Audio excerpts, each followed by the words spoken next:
प्रिय दर्शकों नमस्कार, मैं पंडित जी एस कौशिक आपका स्वागत करता हूं। आज मैं आपको बताने वाला हूं शादी में देरी होने के मुख्य कारणों के बारे में।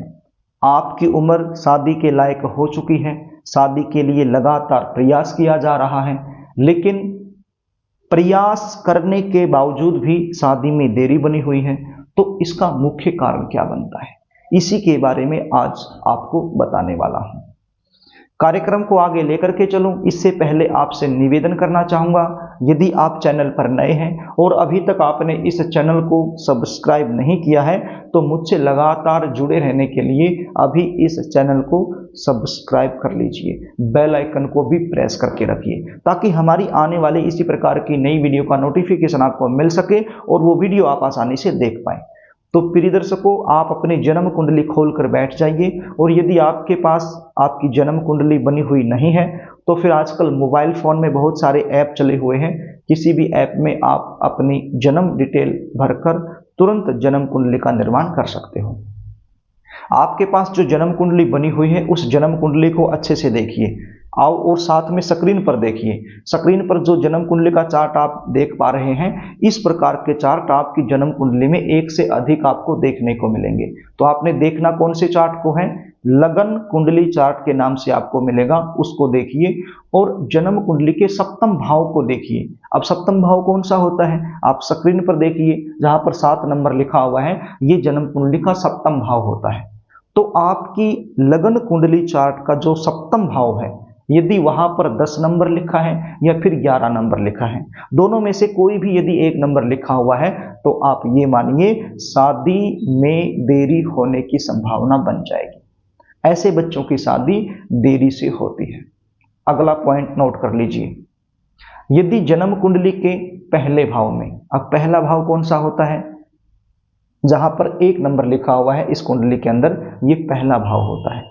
तो आप अपनी जन्म कुंडली के पहले भाव में देखिए, यदि पहला भाव, यदि पंचम भाव यानी 5वां भाव और 7वां भाव और 10वां भाव, यदि इन 4 भाव में से किसी भी एक भाव में शनि देव बैठे हुए हैं, तो भी विवाह में देरी होने वाली सिचुएशन बन जाती है। ऐसे बच्चों की शादी देरी से होने की संभावना होती है। अगला जो पॉइंट है उसको नोट कर लीजिए, यदि जन्म कुंडली के पहले भाव में, जन्म कुंडली के चौथे भाव में, जन्म कुंडली के सप्तम भाव में, जन्म कुंडली के अष्टम भाव में और जन्म कुंडली के 12वें भाव में, यदि इन 5 भाव में से किसी भी एक भाव में मंगल देव बैठे हुए हैं, तो भी विवाह देरी से होगा।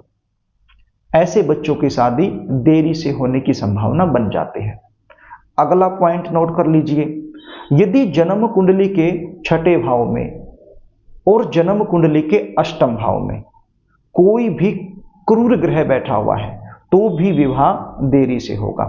अब क्रूर ग्रह कौन से ग्रह होते हैं, शनि, राहु, केतु, सूर्य और मंगल। यदि 6ठे भाव में और 8वें भाव में, इन दोनों भाव में क्रूर ग्रह बैठे हुए हैं, तो विवाह देरी से होगा। अगला जो पॉइंट है उसको नोट कर लीजिए, यदि जन्म कुंडली के सप्तम भाव का स्वामी 6ठे भाव में, 8वें भाव में और 12वें भाव में बैठा हुआ है, तो भी विवाह देरी से होगा। अब कैसे पता करोगे कि सप्तम भाव का स्वामी कौन है, आपको बता देता हूं। आपकी जन्म कुंडली का जो सप्तम भाव है, वहां पर जो अंक लिखा हुआ है, वही बताएगा कि यहाँ के स्वामी कौन है।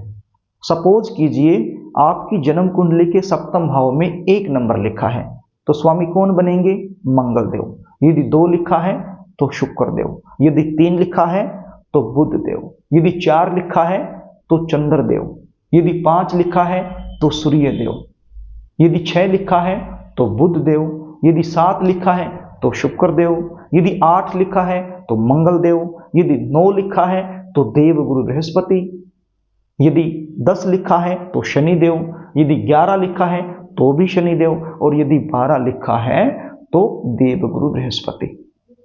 तो इस प्रकार से आप पता कर लोगे कि सप्तम भाव के स्वामी कौन बनते हैं। यदि सप्तम भाव का स्वामी 6ठे में, 8वें में और 12वें में, इन तीनों भाव में से किसी भी एक भाव में आपकी जन्म कुंडली में बैठा हुआ है, तो शादी देरी से होने वाली सिचुएशन बन जाती है। अगला जो पॉइंट है उसको नोट कर लीजिए। यदि जन्म कुंडली के सप्तम भाव का स्वामी जन्म कुंडली के किसी भी भाव में बैठा हुआ हो और उसके साथ यदि राहु, केतु और शनि बैठ जाएं, तो भी विवाह में देरी होने वाली सिचुएशन बन जाती है। अगला जो पॉइंट है उसको नोट कर लीजिए। जन्म कुंडली के किसी भी भाव में शुक्र बैठा हुआ है और शुक्र से ठीक 7 घर आगे जाकर कोई भी क्रूर ग्रह या फिर विशेष रूप से शनि, राहु, केतु, इन 3 ग्रहों में से कोई भी ग्रह बैठा हुआ है बिल्कुल 7 घर आगे जाकर, या फिर देवगुरु बृहस्पति जहां पर बैठे हुए हैं और उनसे 7 घर आगे जाकर शनि, राहु, केतु, यदि ये ग्रह बैठे हुए हैं तो विवाह में देरी होने वाली सिचुएशन बन जाती है।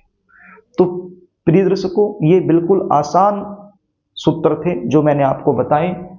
इनके अलावा और भी बहुत सारे कारण होते हैं, और भी बहुत सारे सूत्र होते हैं, लेकिन वो एक गहराई का विषय हो जाएगा, वो आप समझ नहीं पाओगे। इसलिए मैंने केवल वो सूत्र आपको बताए हैं जो आप आसानी से समझ पाओ। यदि आप अपनी जन्म कुंडली का विश्लेषण मुझसे करवाना चाहते हैं, शादी कब होगी, कहाँ होगी, कौन सी दिशा में होगी, कैसे परिवार में होगी, शादी के बाद का जीवन कैसा रहने वाला है, जन्म कुंडली के आधार पर जल्दी शादी होने के विशेष उपाय क्या आपको करने चाहिए, यदि ये सारी जानकारी आप मुझसे लेना चाहते हैं तो स्क्रीन पर दिए गए व्हाट्सएप नंबर के जरिए आप अपनी जन्म डिटेल लिखकर मेरे पास भेज सकते हो और जन्म कुंडली का साइंटिफिक तरीके से सटीक विश्लेषण करवाकर संपूर्ण जानकारी आप मुझसे प्राप्त कर सकते हो। जन्म कुंडली विश्लेषण की हमारी फीस होती है, वो फीस आपको पे करनी होती है, उसके बाद संपूर्ण जानकारी आपको दे दी जाती है। प्रिय दर्शकों, यदि कार्यक्रम आपको अच्छा लगे तो इस वीडियो को लाइक जरूर कर देना और कमेंट बॉक्स में वर्तमान समय में आपकी जो उम्र लगी हुई है वो उम्र लिखकर जरूर भेजना, ताकि मैं भगवान के चरणों में आपकी जल्दी शादी होने की जो प्रार्थना है वो कर सकूं।